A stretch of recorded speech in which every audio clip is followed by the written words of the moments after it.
Greetings, kids. Today I want to cover things that really frustrate your audience, since there are things we do as writers that really piss off our readers. Let's discuss what those things are and what you can do to avoid them. Stick around, we have a lot to cover.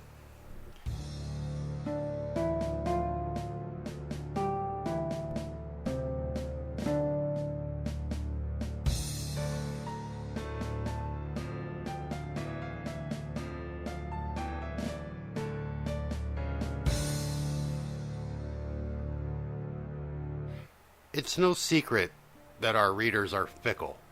One minute they love every word you're writing for them and are excited to turn the page. The next minute they don't agree with a twist or turn you made and are your biggest enemy. By the end of the story they are on your side again, but the adventure between the first word and the last is a fragile and exciting one. One of the biggest challenges we face as a writer is keeping our readers entertained while avoiding anything that will frustrate them. Reader frustrations are things that the author says or does that result in the reader closing the book. As I have stated repeatedly, a reader closing the book is detrimental to your reviews, future book sales, and reader retention. Having this knowledge means little. If we cannot correct the reader frustrations, we are doomed from the start. Let's take a look at some of these reader frustrations so we know exactly what to avoid. The first thing that pisses readers off is having a shit ton of characters. You have to remember that you spend a great deal of time with your story. You mull over it, even when you aren't writing. The longer you spend with and on your story, the easier it is for you to understand. Your reader, on the other hand, picks up your novel and is thrust into the story without spending a lot of time figuring everything out, like you have. It is easy for a writer to add characters. We think that having someone talking or doing on every page is crucial. When we get tired of writing for one character, we just invent another. While we are able to keep all of these personalities, names, and storylines straight, our readers generally cannot. It is difficult to get into a story when there is a new character introduced page after page. We know who's speaking, we wrote the words, but the reader has to keep everything straight in their head. The more lines to read from different characters, the more difficult it becomes. Do it too often, and the reader grows frustrated. Whether they have to continually go back a few pages and reread sections to remember what's going on, or looking back to remember a name or five, gets old. It stops the movie projector inside the reader's mind, and they close the book. The second biggest reader frustration is a story or character that doesn't have enough to fight for. When I talked about story and character arcs, I mentioned that the protagonist has to have a reason to get off of the couch. To reiterate this, if you picture your hero going through the growth stages, in the beginning, he or she is enjoying a bag of cheesy poofs on the couch. There must be something that causes them to spring into action. This catalyst is important to your character, but it is even more important to your reader. The catalyst has to be big enough, important enough, to get your hero willing to move his ass off the couch. However, it has to be big enough to make it worth it to your reader. If the stakes aren't high enough, the reader won't care. Being exciting and methodical in the catalyst that moves the story, the why, if you will, is more important to your reader than to your main character. If you can't get your reader to push for your main character to get their lazy ass off the couch, they won't care about the story. If they don't care about the story, they grow frustrated. And as we know, a frustrated reader closes the book. Shall we keep going? Let's discuss dialogue. I continually harp on using only said, asked, or thought. These words disappear. When the reader goes over your pages, the dialogue is read, but all of the he said, she thought, and they thought disappear. They are read, but they don't register. When you start using things like he exasperated or she screamed, the reader takes notice. And when this happens, it causes the mental movie projector to stop or skip. Using dialogue tags is important when done correctly. The correct way is to not use them when you don't have to. It is also important to let the actions do the acting. Think about a movie scene.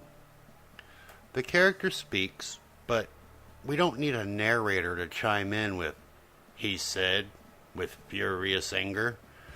The actors on screen act.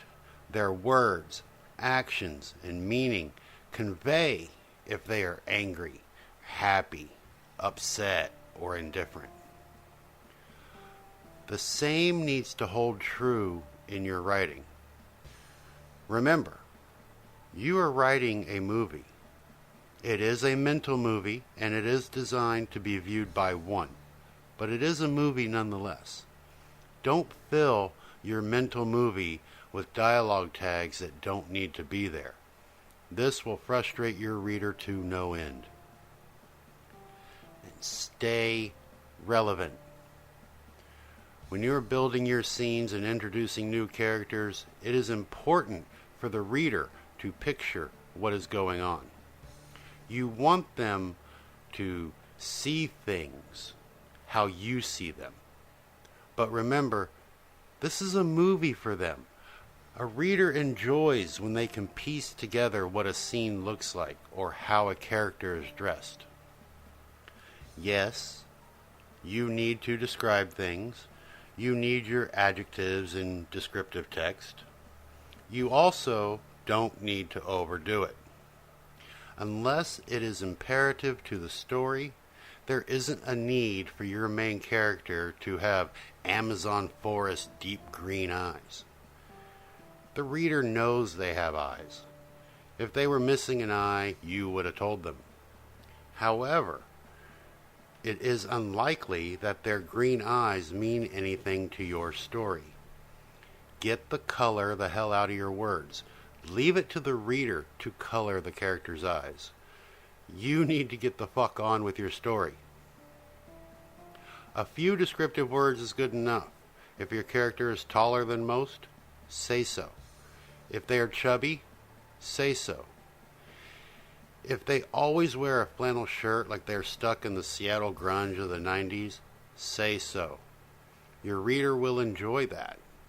What they won't enjoy is trudging through page after page of the red and green flannel shirt that never seems to allow the buttons to meet the buttonholes. No one cares. Move on. Let's talk a little bit about structure here. You're writing a novel. You aren't reinventing the wheel. Stick with what works. Too many new authors want to try their own structure. You know what? It might work. You may have the next biggest thing since pants with pockets. I'll tell you right now, lose it. Forget it. Stick with what works. If your reader is expecting a certain structure and you deviate from that, you will lose them. While it isn't impossible to change the direction of the wheel, you don't need to break the fucking thing off the axle. Instead, stick with a story arc and story structures that have been around for thousands of years. Now, once you are a known name, you have a following, and people are buying and reading your books, then, and only then, are you allowed to bring out your new structure. Establish yourself first. No agent, publisher, or experimental reader is going to spend any time at all on you if they notice you deviate from this structure. Dean Koontz, he can come out with a new structure. J.K. Rowling, she can too. You, little unheard of no-name writer, nope, you cannot. Not yet. Get your new structure written down somewhere. Then stick it in a locked drawer and feed the key to your neighbor's snake. It isn't time yet, so don't lose your fans and potential future readers by being different. Another thing I harp on all the time is research information dumping. Yes, as a writer, you are expected to know every last detail of every scene in your book. If your character is a surgeon, you better know what type of scalpels they use and why your character prefers the number 10 to the number 8. If your character is a clerk at a corner store, you, as the writer, better know which candy bars are on sale this week and if a Snickers has peanuts or not. What you don't want to do is dump all of your researched information into your books. Never do this shit. Everyone hates it except for the person who wrote it. Yeah, we get it. You spent months learning all the cross streets in Chicago. Good for you. Here's a secret. No one gives two shits. You care because you want your book to be accurate in your data. But when your character is running for their lives down Lincoln Avenue and turns right on Dickens, we as readers don't care. It isn't crucial to your story that we are running down Dickens away from Clark Street. What is important is why we are running. Who are we running from? Of course you want your information to be accurate. Use your research to make your words true, not the other way around. Too much data dumped on the reader so you sound more official only works to piss them off. Yay, you Googled a street map of Chicago. Good for you, author. Closed book, tossed on the floor and forgotten. Don't be that writer.